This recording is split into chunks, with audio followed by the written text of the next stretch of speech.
Trump కనుక గెలిస్తే తమ్మునేలు బాగుంది కదా, కంపులు మునిగిపోతాయి, ప్రపంచం చిందర బందర అయిపోతుంది అన్ని మీడియా మిమ్మల్ని భయపెడుతున్నది. కానీ అసలు వీళ్ళ ఫియర్ ఏంటి, క్రితంలో ట్రంప్ 4 years ప్రెసిడెంట్గా చేసినప్పుడు ఏం చేశాడు అనే దాని గురించి క్లుప్తంగా I will explain in 2-3 minutes. And this video is all about financial angle. మనము ఎకనామిక్స్ యాంగిల్ గురించి మాట్లాడతాం, కానీ this video is all about financial angle, not about any other things. Okay, simply putting, పబ్లిక్లో ఉన్న ఫియర్ ఏంటంటే Trump president అయితే చాలా imports మీద డ్యూటీ పెంచేస్తాడు, తర్వాత మనకి వీసాస్ ఆపేస్తాడు, దీనివల్ల యూఎస్ ఇన్ఫ్లేషన్ పెరిగిపోతుంది, యూఎస్ ఇన్ఫ్లేషన్ పెరిగిపోతే ఫెడరల్ రిజర్వ్ ఇంట్రెస్ట్ రేట్స్ మళ్ళీ పెంచుతుంది, రెసిషన్ అనేది గ్యారంటీ వచ్చేస్తుంది అన్నంత రకంగా హైప్ క్రియేట్ చేస్తున్నారు, ఫియర్ క్రియేట్ చేస్తున్నారు.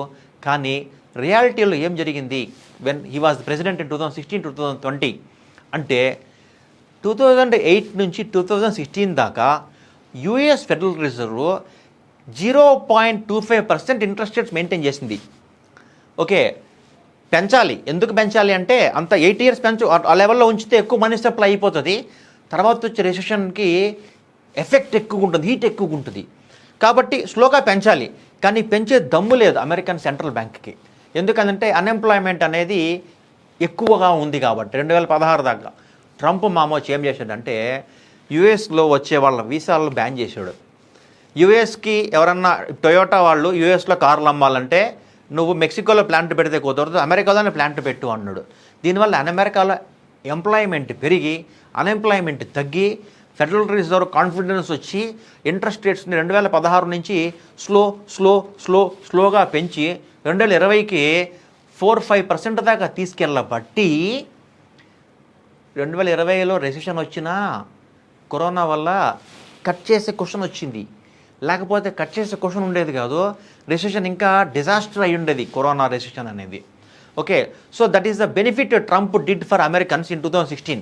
ఏంటంటే మగ అనేవాడు, మేకింగ్ అమెరికా గ్రేట్ అగైన్. వాళ్ళని పనిచేయమన్నాడు, కష్టపడమన్నాడు, మ్యానుఫ్యాక్చరింగ్ చేయమన్నాడు, మెక్సికో వాళ్ళని రావద్దని వాళ్ళు కట్టాడు. అమెరికా వాళ్ళని పనిచేయమంటే వాళ్ళు గెలిపిస్తారా ప్రెసిడెంట్ని? అందుకే ట్రంప్ని దింపేశారు. ఇప్పుడు అమెరికా వాళ్ళు పనిచేద్దామన్నా ఇల్లీగల్ మైగ్రెంట్స్ ఎక్కువైపోయి పందెక్కిపోయి మళ్ళీ ట్రంప్ నిలబడితే గెలిచే ఛాన్స్ ఉందేమో అంటున్నారు. కామెడీ ఏంటంటే ఒకవేళ కనుక ట్రంప్ మళ్ళీ గెలిస్తే అమెరికన్ హిస్టరీలో సెకండ్ టైం ఒక ప్రెసిడెంట్ క్యాండిడేట్ ఓడిపోయి మళ్ళీ గెలవడం అనేది జరగడం.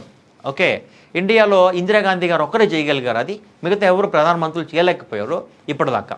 Okay, now coming back to another benefit what Trump can do for the American people is, నాకు వన్ ఆఫ్ ద ఫ్రెండ్ అన్నారు 2018లో ట్రంప్కి నోబెల్ పీస్ ప్రైజ్ ఇవ్వాలనే డిమాండ్ వచ్చింది, ఎంత ఫన్నీ ఇది అన్నారు.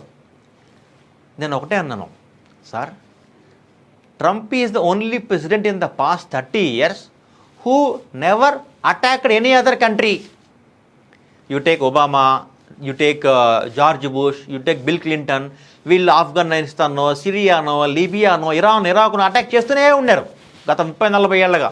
అంతకుముందర రొనాల్డ్ రీగన్ చూస్తే వియత్నాంని కానీ ఇట్లాగా. Trump is the only president who never did any attack on other countries. అంటే ట్రంప్ విదేశాంగ విధానం ఎలా ఉంటుందంటే వేరే కంట్రీస్లో పెద్ద ఇన్వాల్వ్ అవ్వడు. యుక్రెయిన్ రష్యా వారా నాకు సంబంధంలా మీరు కొట్టుకొని అంటాడు. Israel what is that, Israel Palestine వారా మీరు కొట్టుకొని అంటాడు. సో ఇట్లా ఉండడం వల్ల ఏమవుతుందంటే గ్లోబల్ ఆయిల్ రేట్స్ తక్కువలోనే ఉంటాయి. తక్కువలోనే ఉండడం వల్ల ఖచ్చితంగా ఇన్ఫ్లేషన్ కంట్రోల్లోనే ఉంటుంది. దీనివల్ల ఆర్బీఐ కానీ ఫెడరల్ రిజర్వ్ కానీ ఇంట్రెస్ట్ రేట్స్ కట్ చేసేదానికి చాలా స్కోప్ ఉంటుంది. అంటే ట్రంప్ ఎలక్షన్స్ ముందర చూపించినంత డెవిల్గా కాదు, ఎలక్షన్ తర్వాత తను చేసే పాలసీస్ వల్ల చాలా బెనిఫిట్ అమెరికా వాళ్ళకు ఉంటాయి, రెస్ట్ ఆఫ్ ద వాళ్ళకు ఉంటాయి అనేది ఖచ్చితంగా చెప్పను నేను, ఎందుకంటే చాలా కంట్రీస్ వీసా బ్యాన్ పెట్టేస్తాడు. ఓకే, కానీ అమెరికాకి అయితే చాలా ఉంటాయి. ట్రంప్ గెలిచినా లేకపోతే హ్యారిస్ గెలిచినా సెంట్రల్ బ్యాంకర్ మానిటరీ పాలసీస్ అనేది గోయింగ్ ఫార్వర్డ్ రేట్ కట్స్ అనేది మ్యాండేటరీగానే ఉంటాయి. నెక్స్ట్ 2-3 ఏళ్ళు యుఎస్ ఎకానమీ అనేది అద్భుతాలు చూడబోతోంది. సేమ్ వే మనీ సప్లై ఇండియాలో కూడా పెరగబోతుంది. డిసెంబర్ నుంచి ఆర్బీఐ రేట్ కట్స్ ఎక్స్పెక్టెడ్ అనమాట. సో 2-3 ఏళ్ల పాటు గ్లోబల్ ఎకానమీకి 3 పువ్వులు 6 కాయల్లాగా ఉండబోతుంది. Thank you very much.